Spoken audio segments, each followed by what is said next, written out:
Albania recently made history by appointing the world's first virtual minister. She's not a politician, she's not even human, she's AI. But can a digital official really clean up corruption where humans have failed?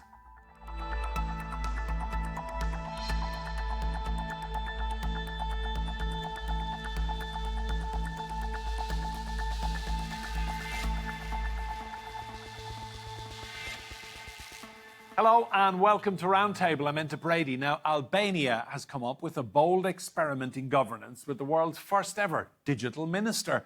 She's called Diella, and despite looking and sounding human, she's a computer. The AI minister is tasked with awarding public contracts. Prime Minister Edi Rama says she'll make Albania a country where public tenders are 100% free of corruption. Meet Albania's latest cabinet minister, created with artificial intelligence. I'm not here to replace people, but to assist them. Truly, I do not have citizenship, nor do I have any personal ambition or interests. I only have data, a thirst for knowledge, and algorithms dedicated to serving citizens. An ultimately symbolic move, Diella, as she's known, represents Prime Minister Edi Rama's drive to use AI to get a grip on the country's problem with corruption. Albania is the only country in the region that is using artificial intelligence with great success to expedite legislation with the EU. Introducing artificial intelligence in the service of good governance, anti-corruption and accelerated socio-economic progress will be an unwavering priority for all the country's ministries and agencies. Albania's corruption problem has improved in recent years, increasingly scoring better on the World Corruption Index, but it still remains one of the worst offenders in Europe. Dia app is a state in your smartphone. It's not the first country to experiment with using technology as a means to tackle the issue. In 2020, Ukraine launched a nationwide e-governance platform called Dia, which the country's Ministry of Digital Transformation claims has already saved billions of dollars in reducing bribes and kickbacks. Edi Rama doesn't hide the fact that his AI minister is in part a publicity stunt, but with Albania's ambitions to join the EU, getting to grips with its graft is a serious matter. Well, let's meet our guests. Joining us from the Albanian capital, Tirana, we have Selami Xhepa. He is Professor of Economics at the European University of Tirana. In London, we have Kelsey Farish. Kelsey is a lawyer specialising in artificial intelligence. And I'm delighted to say, back in the studio with me, we have Rohit Talwar. He's the CEO of the research and insight business Fast Future. You're all very welcome to Roundtable. Have to say, when I saw this first, I thought it was a gimmick, but the more I've read about it, it strikes me as a genius idea, Selami. Let's go to Albania first. Just tell me your thoughts on this. Is it a stunt or is it a very, very clever move by your Prime Minister, Edi Rama? Well, Albania has been investing heavily recently, particularly in the last 5 years, as part of the digital transformation and the wide use of technology in the provision of public services. Currently, the public administrations deliver more than 1,200 public services to the both households and to firms, based on e-Albania platform. More than 60, networks of different institutions are reflecting all this amount of work that is done currently. Actually, Prime Minister has warned recently during last year that Albania is going to be one of the first countries to move to this public procurement conducted by using artificial intelligence. And the surprise was actually just the appointment of the minister, Diella, during the last, in the first session of this new parliamentary assembly. Actually, I think it was, quite a surprise because, and it opens quite a lot of debate with regard to both technical and legal issues. But I think that looking from the perspective of challenges that Albania is facing, particularly the process of EU integration, I think the digital transformation and the use of artificial intelligence, not as an agent, but basically as a tool, to help facilitate this process, I think this can add value, to meeting the challenges and the criteria that Albanian authorities are facing in the framework of meeting the acquis. Thanks, Salami. Kelsey, to you. So the word Diella in Albania means sunlight. Should we be worried about shining a light into the workings of a government with an AI tool? Well, that's a really interesting question because actually, as a lawyer specializing in AI, one of the things that I really like to focus on is accountability and transparency. And so when we shine a light on something, it can be really great for a population to better understand what's going on behind the walls of government. So I don't think we need to be worried about showing what's going on behind the scenes. I think that we should be making sure that we know what's going on behind the algorithm in this case. So tell me, what are your concerns? You clearly have some. I do. So on the first, first pass, yes, it looks like a really great tool for engagement, like what you said a moment ago about possibly being a gimmick. But in the same way that every individual has their own preconceived ideas and experiences and worldviews that shape the decisions that they make, an algorithm, an artificial intelligence algorithm, is trained on a certain data set. And those data sets have certain biases. And so it's all well and good to think that AI is a great tool. It tells us lots of interesting things and can do things really quickly and really efficiently. We have to remember that what went on behind the scenes to build that algorithm is based on data sets. And those data sets can be biased, which means that the output, that the decisions that this minister is making might be based on information that isn't fully complete. So AI bias and algorithmic bias are one of my key concerns here. Thank you, Kelsey. That's fascinating, Rohit. Give me your take, first of all, on an AI minister. Not a minister for AI, an actual AI minister. Well, what's interesting, so the announcement of the appointment was made on September 12th with a big fanfare, but no detail about what the ministerial responsibilities will be. There's an outline of what Diella as a procurement platform will be. And I actually think it's a really good idea because when they launched it originally in January as a public information service, they based it on over 1 million inquiries that they've been receiving for information. So they had a good training set to know what people wanted in order to build the algorithm to provide advice to people. And again, I don't think we'll see Diella making any kind of evaluation of tenders or decisions until end of next year, 2027. Up front, what they're going to be doing is in select areas, putting up the details of tenders and publishing the company responses to those tenders. If you want to eliminate corruption, that's the great place to start because it forces the ministries to make sure they're putting up very clean tenders and they're transparent. And it also forces them to publish the bids that were made. And so you know that the losers of those bids are going to be on it straight away if there's anything in there that looks like a weaker competitor has been favoured.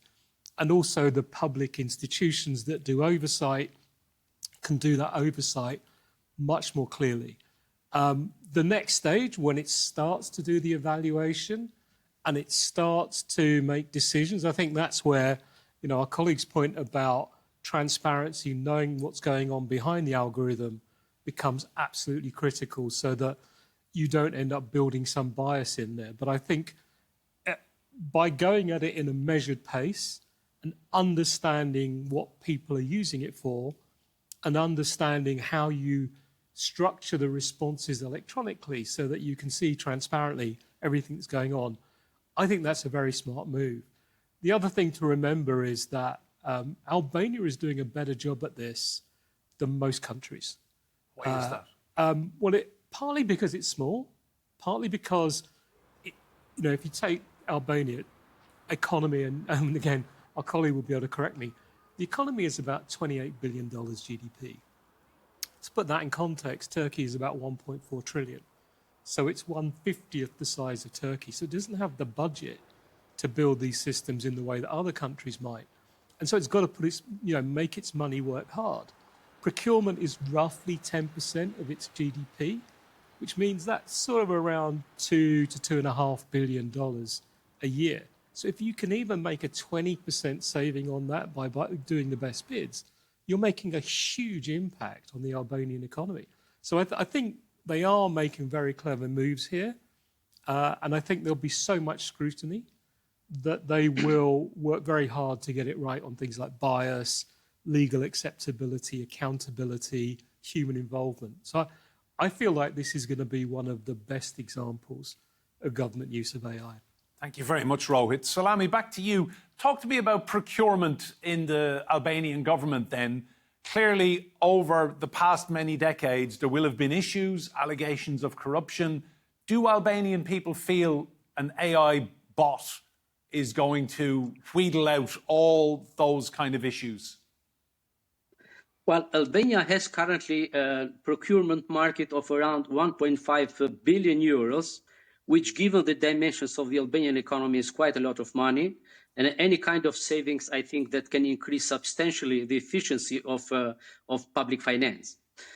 Given the experience of Albania that it has been, maybe one of the sectors where the corruption has been quite widespread and perceived to be as a highly corrupt sector, there have been a lot of initiatives. Initially, we started from 2007, and on the time, Albania was one of the first countries to start the e-procurement.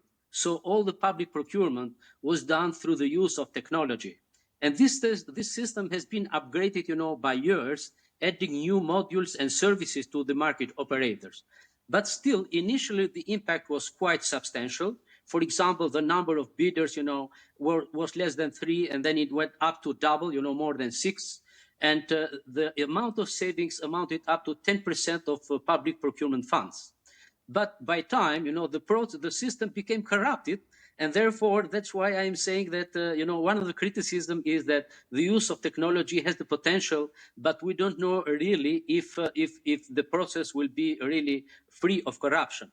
So if you look from the experiences right now, we have more than, I guess, 8 out of 10 large volume contracts are with red flags, which means that there are higher risks of being corrupted.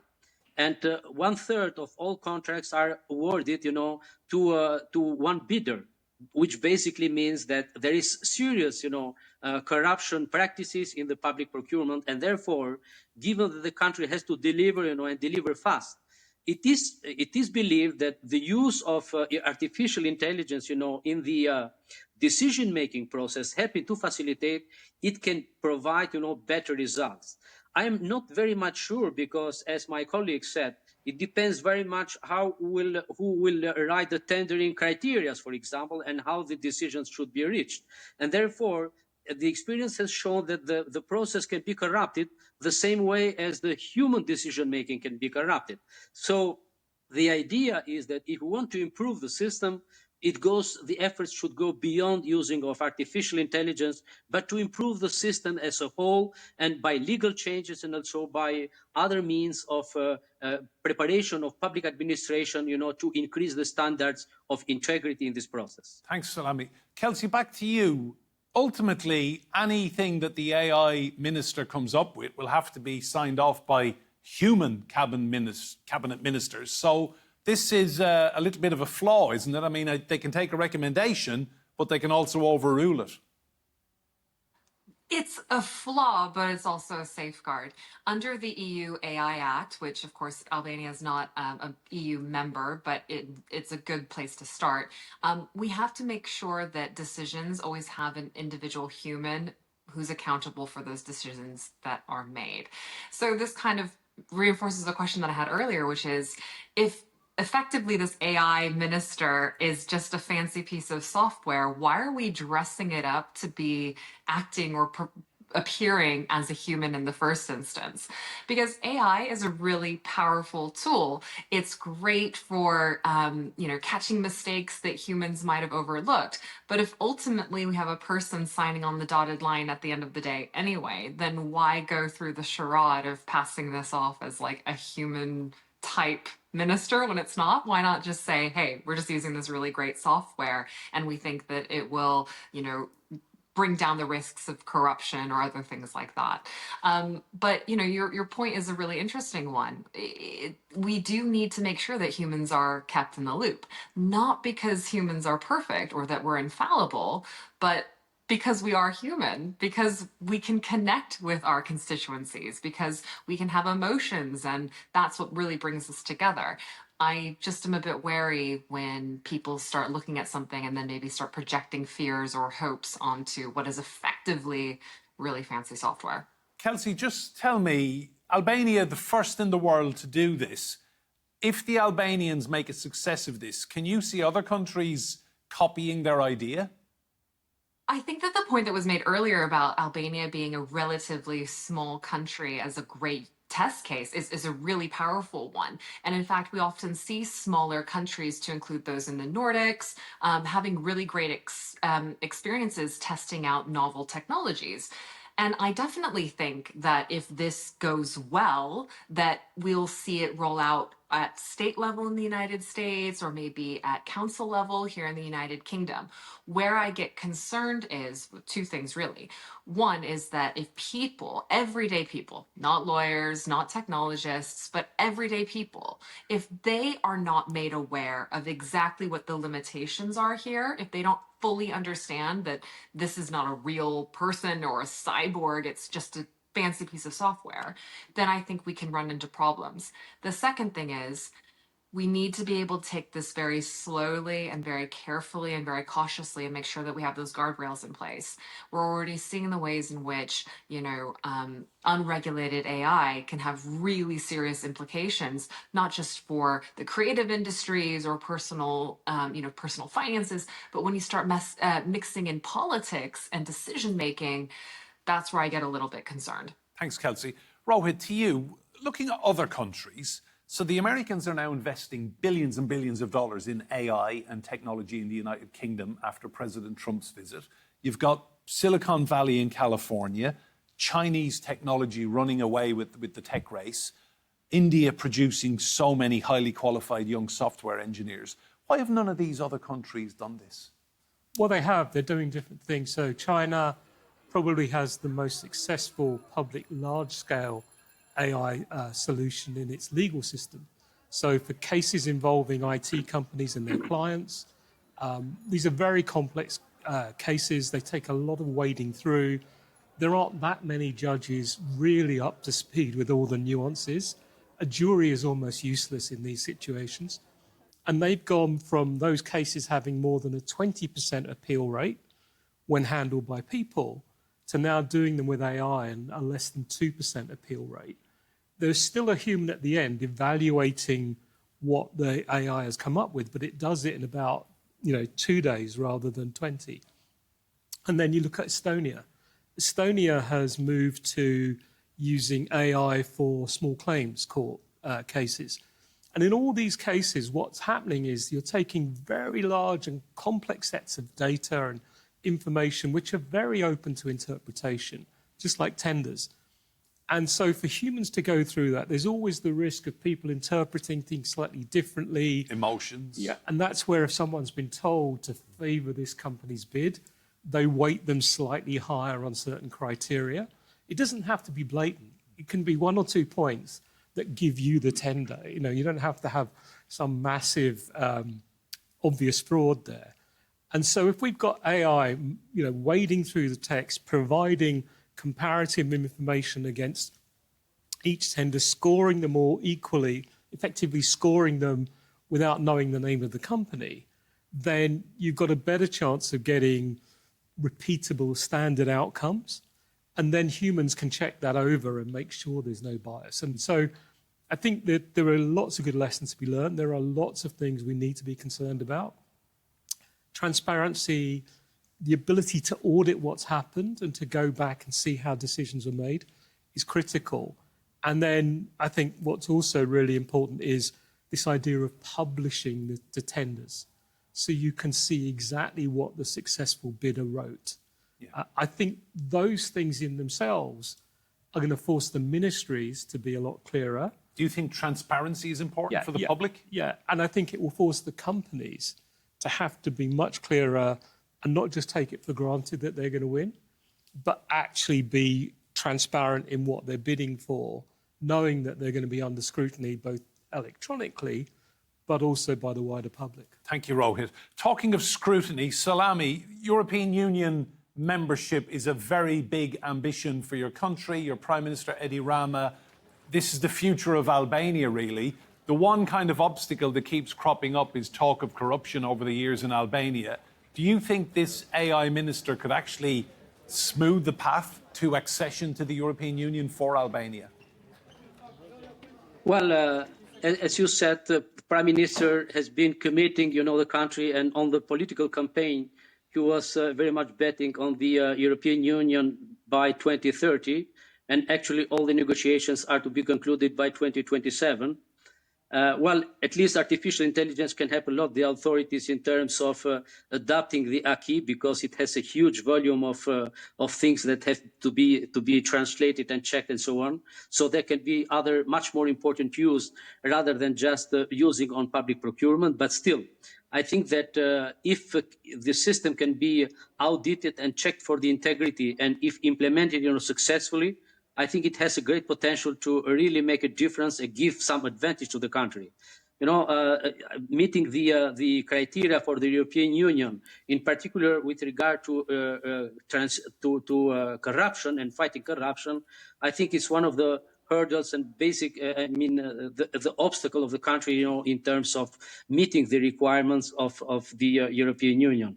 Therefore, we all, at least we believe and we expect that by whatever kind of measure that the government can take, it will help the country meet this obligation. But still, I think that the real challenge will be to prepare the society and change the whole society in order to prepare, for this kind of challenges. Thank you, Selami.